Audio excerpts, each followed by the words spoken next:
Times are really hard right now. And before coronavirus, COVID-19, before the quarantines, before the pandemic, the majority of people were still living paycheck to paycheck, even though most people do actually get a wage they can live on. The big reason why a lot of people can't live on the amount of money that they make isn't because they don't make enough money in order to survive, period, but it's because they don't make enough money to afford the things that they usually buy. And I'm going to tell you how I was able to set up a lifestyle for myself that cost me only $775 at the very most a month.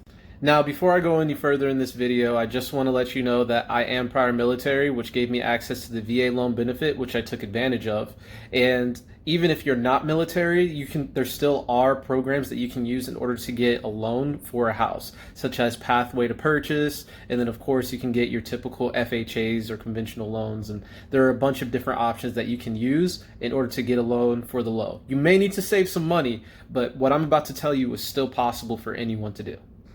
So one of the largest things that I realized is that a lot of subscription-based services aren't actually necessary. Why do you need to get YouTube Premium when they have YouTube with ads? Why do you need to pay for Spotify Premium when they have Spotify with ads? And so I'll just go ahead and say that I thought that it was necessary while I was trying to set this lifestyle up for myself to not pay for anything excessive. Let me just have one car. There's no point in me getting a motorcycle. Let me try my best to not get a car that I need to make payments on, because that means accruing interest. I try to have a phone that I completely paid off, because those small payments, even if it's only $10 a month, is still interest. And even though it's only $10 a month, in the long term, it may be an extra $40, $50, $100, $200, $300 that you paid because you didn't want to pay for it all at once. So anyway, back to 2017, I had the great idea. So three years ago in 2017, I had the great idea that I wanted to buy a house, but I didn't want to pay my own mortgage. And so this is called house hacking. I didn't know that was the term at the time, but I thought it was a good idea to buy a multifamily property. The specific kind of property that I bought was a duplex with a VA loan. And if you're not familiar with the VA loan, it's a loan for military members, usually active duty, but they can also be Guard or Reserve with, and veterans too, with certain requirements that you need to meet. But once you're approved for a VA loan, you can buy a house and put zero money down on the house. Also, you don't need to purchase mortgage insurance, which is amazing. So I bought my first property for $135,000. After taxes and fees, it came out to closer to $141,000 or $142,000 with a 4.3% APR rate. Some people would say that that's too high, and that's okay. My monthly payments ended up coming out to about $849 a month. And I got a tenant in that house for $625 a month.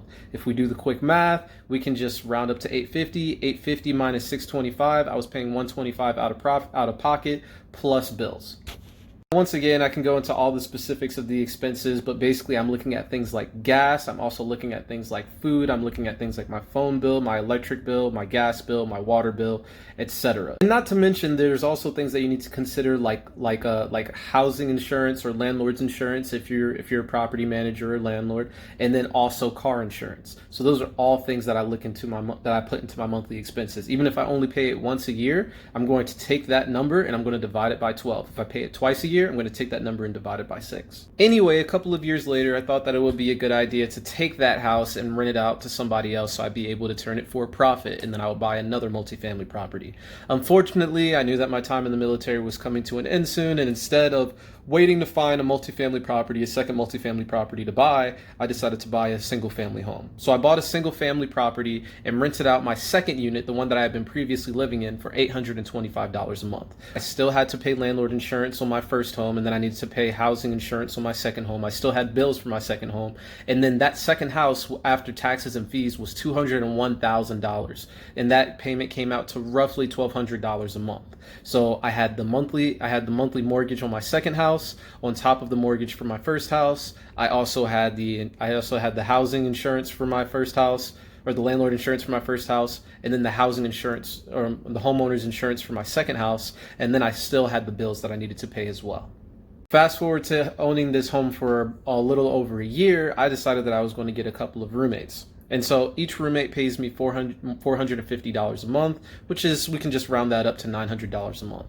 Basically, when you add up all the expenses, the first mortgage, second mortgage, electric bill, the solar panels that I finance, car insurance, housing insurance, landlord's insurance, the internet, phone bill, home security system, the water bill, the gas bill, and the HOA fee, and everything else in between, it ends up coming out to roughly $3,125 a month. But then when you look at the four tenants that I have between my two roommates and then tenant one and tenant two in the first house, that comes out to about $2,350 a month.